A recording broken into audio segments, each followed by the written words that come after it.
The end of 2022 sees me go back to the 1980s yet again, this time to see the original version of Puppet Master. I have to admit, when the film was nominated and the stipulation original version was given, I was a little bit hesitant, and before I set up to watch it, I researched how many films are in the franchise. There are 15 to date, with the most recent one being released earlier this year. I'll be looking at Puppet Master 1989 as a standalone film and not any of the others. I just don't have time to look at all of them, but maybe if this one impresses, I'll get into the series. So, a horror film from the 1980s with a cult following. Let's see what this one's all about. Here's my review of Puppet Master. The Bodega Bay Inn in 1939, and Puppet Master Andre Toulon is packing away his sentient puppets and an Egyptian scroll before a couple of Germans in suits burst down his door. They reach him but find that Andre Toulon has shot himself in the head. In the present day, 3 psychics are summoned to the Bodega Bay Inn by their old colleague Neil. The psychics Dana, Alex and Clarissa, as well as Clarissa's partner Frank, come to the hotel and meet with Megan, Neil's widow, as well as housekeeper Teresa. The friends are surprised to hear that Neil was married, let alone committed suicide, with Dana in particular being very outspoken about how Neil screwed them over years ago. We then learn that the 3 psychics have come together as they all had a vision which led them to believe that Neil had found the Puppet Master's hidden puppets, along with the secret of how to bring inanimate objects to life using the Egyptian scroll. They all head to bed, but through the night the puppets come to life and attack the guests. After Teresa, Clarissa, Frank and Dana are killed, Alex is woken by Megan to look at Neil's study where she shows him Andre's diary. Alex then has a vision of imminent danger and looks to leave the hotel with Megan. However, he finds his friend's body sat at the dining table and a reanimated Neil, who reveals that this was all part of his plan to kill the psychic so they wouldn't know that he acquired this technique so that he could live forever. In his speech though, he lets slip that he no longer wants to experiment on puppets and wants to reanimate and control humans. After a quick scuffle with Alex, Neil ends up trapped in the elevator with the 4 puppets who slowly and painfully kill him again. Alex leaves the next morning and Megan reanimates Dana's taxidermy dog, revealing that she had the power all along. Right off the bat, I'm going to be cutting Puppet Master a lot of slack. This was a film released in 1989 on a shoestring budget of $400,000. It was a straight-to-video release with no cinema box office. That being said, this isn't a bad film overall. Let's start with the film's major USP, the puppets, which are the right balance of creepy and realistic. They're not named outright, but their official names are Jester, Tunneler, Leech Woman, Pinhead and Blade.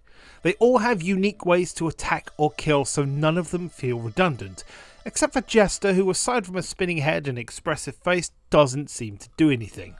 Meanwhile, Pinhead uses pure strength, Leech Woman coughs up leeches, Tunneler uses the drill on his head, and Blade uses his hook hand and knife to slash. Blade would end up becoming the de facto mascot for the series moving on, even getting his own spin-off film. He certainly does get most of the spotlight here. The attacks themselves are well built up and mess with your perception. Dana in particular manages to evade Pinhead 3 times in one attack and initially escapes Blade before finally succumbing to him in the elevator. I didn't know if she'd get away or not, and it didn't feel protracted or drawn out. Character-wise, we learn enough about most of the characters, specifically Dana, Clarissa and Frank.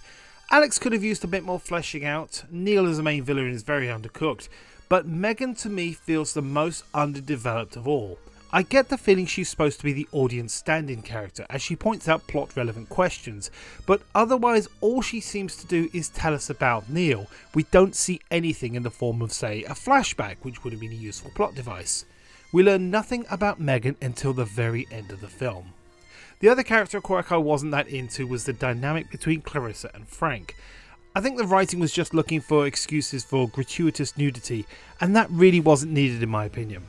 Narratively, Puppet Master is fine, and almost everything is wrapped up, but there are a lot of questions left over about what happens next, rather than what just happened. I know the resurrection trope is one that I can't stand, but in this case it's plot relevant. Resurrection or reanimation is done to control rather than correct a mistake.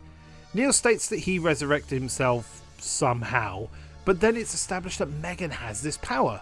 Does that mean she was pulling the strings all along? Ha ha!